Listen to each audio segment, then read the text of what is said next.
Namaste. When the whole world is celebrating Women's Day, I thought why not make a video on women Rishis in the Vedas. I will tell you lots of interesting stories in this process. Though people use the word Rishika in the meaning of a female Rishi, the most appropriate word for a female Rishi that is used in the Vedas is Brahmavadini. Some of the mantras in the Vedas were downloaded by the female Rishis, the Brahmavadinis. Also, another point to be noted is a woman did not become a Rishi just by marrying a Rishi. Also, nobody became a Rishi just by being born as a son or daughter of a Rishi. The Rishi state had to be attained by God's grace and also by one's own efforts too. We find a mention of 27 Brahmavadinis in the Vedas. I will be speaking about a few of them in this video. Another important point to be noted is that Rishis are called mantra drashtas, which means the seer of the mantra, and they are not called mantra karta, meaning maker or composer of the mantra. A Rishi, whether male or female, accesses higher planes in deep states of meditation, and they access these mantras from that plane. From which plane do they access these mantras? The Vedas call this plane Parame Vyoman. The mantras are always in this plane. They were there even before the Rishi was born and will remain even after the Rishi passes away. The Rishis access these mantras through their tapas. When the Rishi accesses it, the mantra might just come out of his or her mouth or in his or her mind. And during those days, the Rishis had excellent memory power. They would remember the mantras just by listening to it once.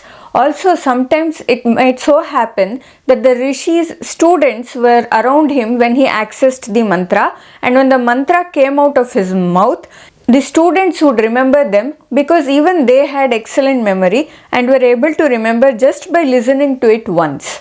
Also, another thing is mantras were revealed only when someone would reach this plane of Parame Vyoman.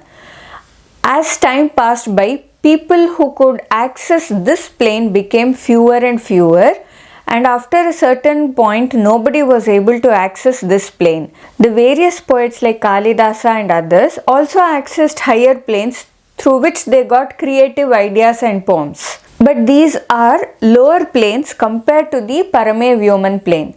Also, the poet will put his or her own effort in getting the proper meter, chandas, and making it more beautiful. Whereas, on the other hand, the Rishis did not try to modify or make the mantra poetic.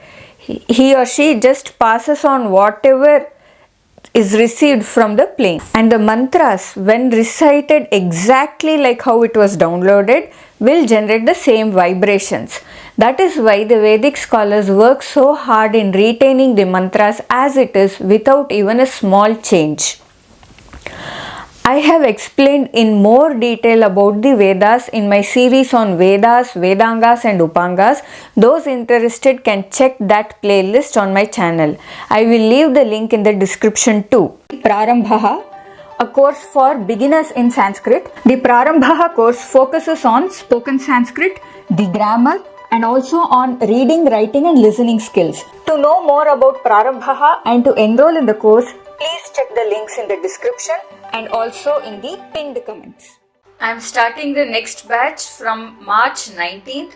So those interested, please do enroll now. This is the best time to enroll. Now let us look at some of the female Rishis, the Brahmavadinis and their contributions.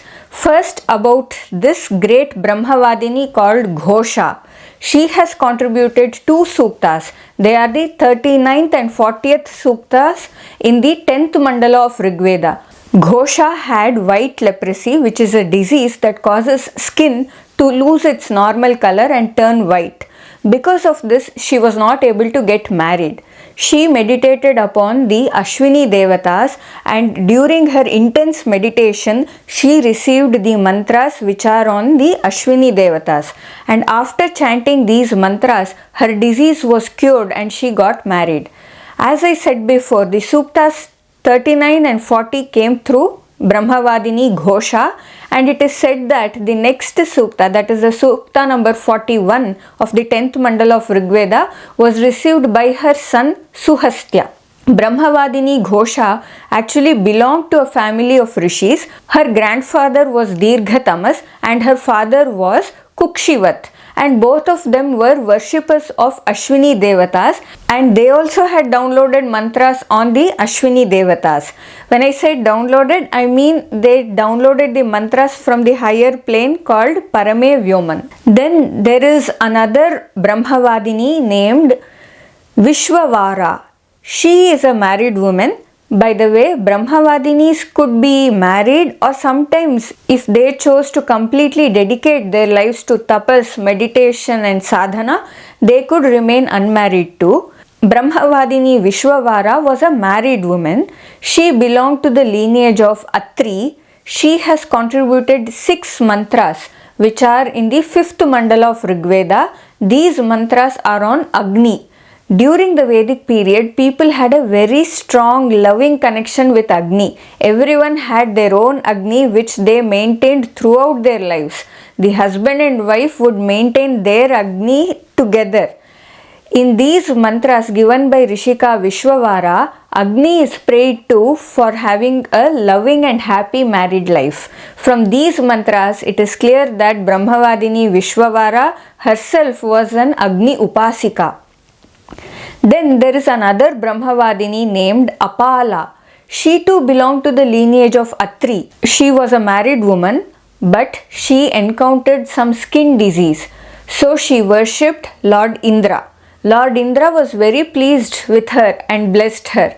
And with the blessings of Lord Indra, not just her disease was cured, but also their field, the farm, became green and gave good yield. The mantras received by her are mantras 1 to 7 in the 91st sukta of the 8th mandala of Rigveda. Vaagambhrinee is the next Brahmavadini that I will be talking about. Her name was Vak, which means speech, and Ambhrinee is because she belongs to the lineage of Ambhrina. She is the receiver of one of the major, most important suktas of Rigveda called Devi Suktam. This suktam appears in the 10th mandala and it is the 125th suktam there. There are 8 mantras in this suktam. This Devi Suktam is recited along with Chandi Patha. This Suktam is considered to be very powerful, and we have to be very grateful to Brahmavadini Vaagambhrinee for downloading this Sukta from a higher plane through her tapas and also through the grace of the divine. Actually, the Devi Suktam is of the nature of Advaita Vedanta. Vaagambhrinee had experienced the Aham Brahmasmi. We just understand this sentence Aham Brahmasmi theoretically. Aham Brahmasmi means I am that Supreme Brahman. But she had actually experienced it. So the whole Suktam is from this perspective. Then we have Brahmavadini Mamataa. She was the mother of Rishi Dirghatamas. She was a great scholar and also a Brahmagnani, meaning the one who had realized the Brahman. She was also very connected to Agni, and she has given us mantras on Agni. The mantra is available in the 10th sukta of the first mandala of Rigveda. These were some of the female rishis from the mantra portion of the Vedas. In the Upanishad portion, which is completely the philosophical portion, we have Maitreyi and Gargi. Their stories are very interesting. I will tell that in the next video. Also in the comments, please let me know if you knew about any of these Brahmavadinis before, or if this is the first time you came to know that women rishis existed in Vedic times. I am curious to know if many people knew it or not. Do subscribe to my channel if you haven't yet, and also please do click the like button if you like this video. It definitely helps in taking this video to many people. Agrime chitre melitasmi namo vaha.